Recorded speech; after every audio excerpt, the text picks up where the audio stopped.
They play the Eagles this week. I like Philadelphia because I think Philadelphia's got a significantly better roster.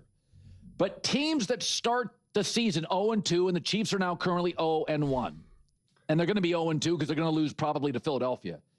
But they have an 88% chance of missing the playoffs over the last 35 years. Since 1990, 35 of the 288 teams that start 0-2, they made the playoffs 12% of the time, and that's it. And so, and I think there's a lot of factors here. I thought you could see this coming. We talked about this. I have them as a wild card. It's a head coach quarterback league. Mahomes, Andy Reid, they'll be fine. But at some point in this league, roster depth and roster composition and just overall good players matter.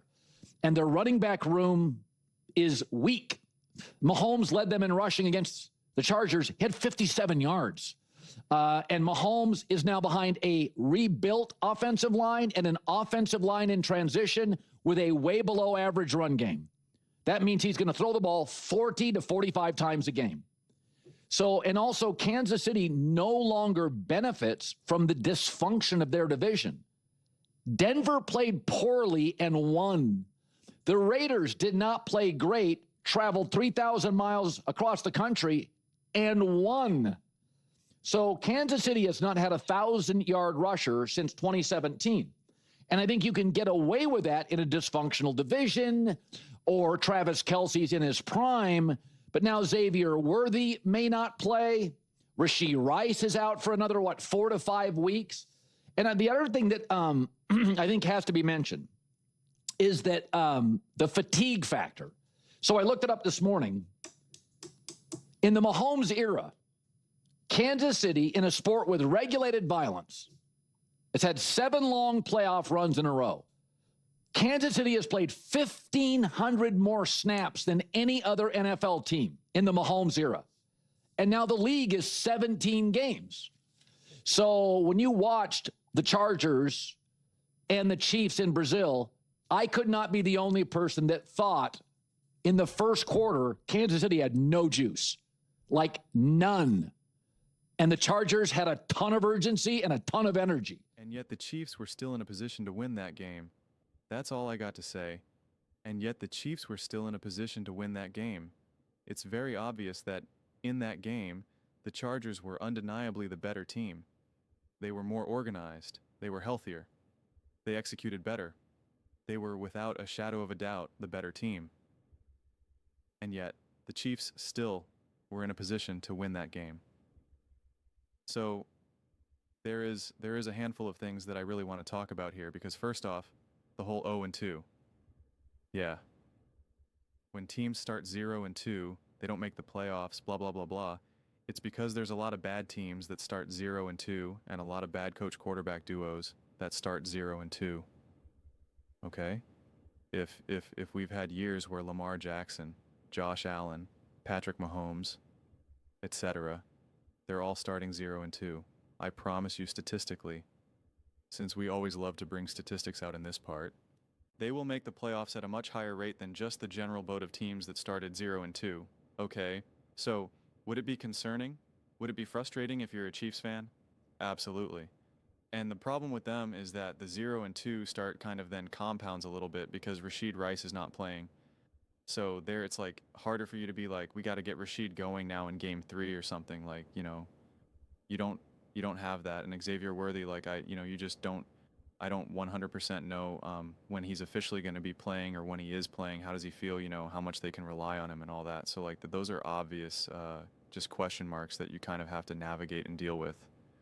But I mean, I always roll my eyes at this because we hear this every year in basketball. Every year in basketball, in the playoffs, oh, game C, the team that wins the game, 5 goes on to win. And it's like the home team in game 7 wins 80%. And it's like when you're the home team in game 7, it's because you're the better team 99% of the time. That's why you're home on game 7. So yes, the better team is going to win more often than not. That's how it works. So like I always hate when we like, these stats sound so much better on the surface than they actually are. But I mean, it's just not hard to imagine that the Chiefs get off to, and I'm making up things completely here, They get off to a slow start where they go 2-4 or something, and then they go off and rip off 8 wins once they have everyone back. Once they have Rashid Rice, Xavier Worthy, et cetera, et cetera, et cetera. Like that wouldn't even be the Cincinnati Bengals were able to do that. Now, obviously they came up short and they did in fact miss the playoffs, but they were obviously a disaster, and their defense was obviously a disaster, and they are not great coached. They're not, greatly coached on both sides of the ball. Uh, so that is obviously going to be a problem. And they did have the worst O-line in the NFL. So, I mean, if worse teams can go on runs, I'm pretty sure the Kansas City Chiefs with Patrick Mahomes, Andy Reid, and Spags can find themselves to go on a run. Now, I do understand what he's saying about the Chiefs have been able to take advantage of the ineptitudes of the division and just teams around them, right? So many times you're beating the Bills, the Ravens, even, good teams, the Bengals, because they just cannot consistently execute at the highest level. They just cannot consistently get the play done. And I said this recently where I was just like, for me, it was always like a team just has to make like a mistake, and then it's like, boom, Chiefs are in the position to win now. And what was, a little bit trickier was that when they played the Chargers did make multiple mistakes running out. Not actually running out of bounds and stopping the clock, getting the Chiefs the ball back. So they were able to get points, and that wasn't enough. It wasn't enough. But at the same time, the Chiefs then made the mistake, right? They were not able to come up with that stop and get the ball back. Justin Herbert was able to convert that first down, and boom. So it's just like, but again, that doesn't mean that it's like, oh, now it's over. It just means that it was like week 1, and that their ability just to automatically pounce when another team makes a mistake, it's just got slightly further away. But it doesn't mean that it's just like not in the realm of the possibility. I mean, like, yeah, other teams played poorly and still won. And I can't tell you, though, that it was because of great coaching or great execution on their part or coming up with like a huge stuff. It was more kind of just like, well, you're really lucky that so-and-so dropped that pass, or you're kind of lucky that one team is kind of a mess. Like, it's just kind of different here. So like kind of like an instance like when the Chiefs beat the Broncos at home last year. The Chiefs didn't particularly play great that game, but they were still able to come away with the win because of their ability to execute when it mattered most. Of course, blocking that field goal and seeing what they need to do. I wouldn't say, though, that that's equivalent to kind of like how the Broncos beat the Texans in a game that they clearly did not play very well. It's just I just don't come away with that feeling at all, honestly. So I just think those are different conversations entirely. But yeah, no, I mean, starting, I think there is a ton of pressure on Mahomes and the Chiefs on Sunday, because I talk about this, and I talked about this with J.J. McCarthy and the Vikings going into that season and how they need to see it. And I made the joke and compared it to the Sandlot when the new kid comes in to play baseball, he's not very good, and everyone's like, what the heck? And then when they finally get him to play well, they see him catch the ball, and they're just like, all right, like let's play some ball. Like, now that they saw it, they're like, all right, like let's do it. And Kevin Unell essentially said that exact thing in his interview, like a day or so after the game with J.J. McCarthy. He's like, we need to see it to believe it. He was like, we can have all this belief. And he's like, but the team needs to see it. And now the team saw it, and now we can really rally behind that, and you need to see it. And right now the Chiefs obviously have tremendous belief. Andy Reid, Mahomes, like you just know, especially again if you're a younger guy, but even an older guy, a Travis Kelce, like they're going to have belief, but they're still going to also kind of have some question marks of like, will we be able to pull this season off, yes or no? You're always kind of battling that. And if you lose now again to the Philadelphia Eagles, it's a tough spot to be in, because this is obviously game. Now, they can justify, like, this is where the Chiefs do have an out, to not get too lost in their doubt or their potential lack of belief, is just that you're like, all right, well, Rashid Rice isn't here, Xavier Worthy's not here, or he's banged up or whatever. Like you are just kind of like, we just got to wait until we can kind of get healthy. We just kind of have to, put some band-aids on this right now. Keep ourselves alive just for the time being. Just get by until we're in week 7, week 8, week 9, and beyond. I think that would be a total fair approach. And I wouldn't be surprised if Andy Reid tells that to the coaching staff too. Of like, we just got to find ways to get some wins over these next couple of weeks until we can finally be back to full strength, and then things will go a lot easier. If anything, I'll probably have that conversation I could see with the coaching staff and then a few leaders on the team. Obviously Mahomes, Kelsey, Chris Jones, and co, but probably not the whole locker room, because you're not going to say that to some of the younger guys. So because then that's awesome thing too. You have Andy Reid now, who's been around the block a good 10,000 times. So he's going to be more comfortable navigating this type of situation. He's now has obviously an incredibly established and successful relationship with a Patrick Mahomes. They're going to be comfortable having these conversations with one another of what they need to be able to do to find their way through this. So even if they start 0-2, to me, it's not just like, up, it's over, it's done. But getting a win here goes an incredibly long way, because you're like, we're not even playing at our best. Far from it. We're banged up.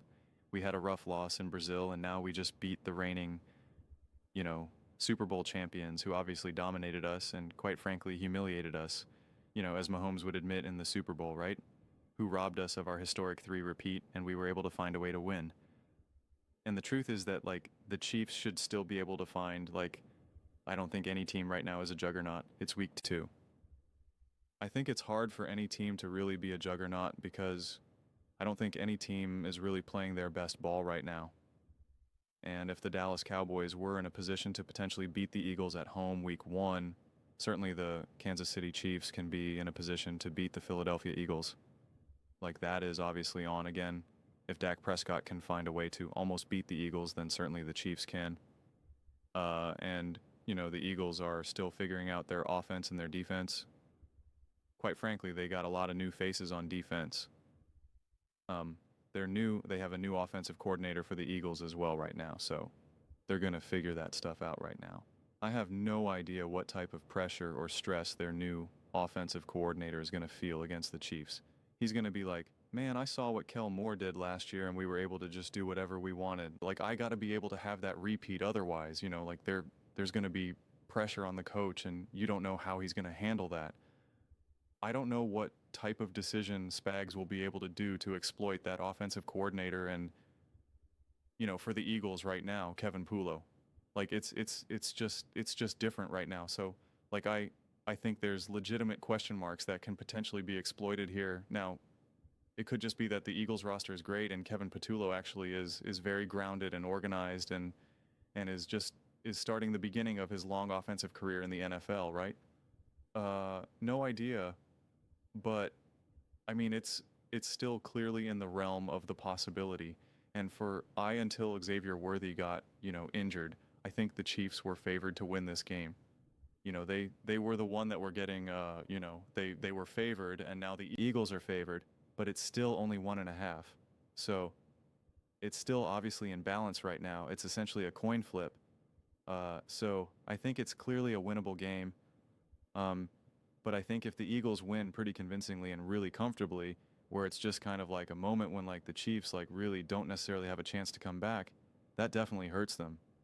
And I think if it's in another moment where kind of similar to the Chargers, where you're kind of like, all right, the Chiefs can win this game, whether because they get the ball back or because they just need to stop the Eagles. But if you get the same outcome where it's like they convert to 3rd down and now the Chiefs don't get the ball back, or the Chiefs do get the ball back but they still don't score, right? Like, you're now seeing that Chiefs magic not being able to be applied quite yet. And like, then it's just kind of like, oh, we can't win the games the way how we did in the past. And so it's just, again, it just becomes a lot of internal conversations, a lot of private conversations. But I still think that the Chiefs have the benefit of still being able to be like, yeah, well, she's not here and Xavier's not. Like, they still do have that out to at least smooth the landing, because think about it. If they started 0-2 or something like this and they're struggling to win, but they have Worthy, they have Rashid, right? like, then that would be for sure problematic. It would be a lot harder for them to just explain it away. So kind of gives them a cushion is the way how I see it. But the pressure is definitely on, no doubt about that. And, you know, Mahomes obviously wants to win this game, wants revenge, and just knows that he doesn't want to start 0-2 either, right? He doesn't want that. So, you know, should be a good game on Sunday. I'm surprised that this isn't a standalone game, but I assume this is the Sunday game. So it's F4. So I assume it's going to be Tom Brady again, but you know, who knows at this point. But I don't understand how this is not I think the Sunday night game is the Atlanta Falcons versus the Minnesota Vikings. Like, how is this rematch not a Sunday night game? I don't get it. But those are just my thoughts. I'd absolutely love to hear yours. What do you guys all think about the Kansas City Chiefs versus the Philadelphia Eagles? Are you concerned if they do start 0-2? And how much pressure do you think is on Mahomes and the Chiefs on Sunday? Let me know in the comments below. I read every single comment.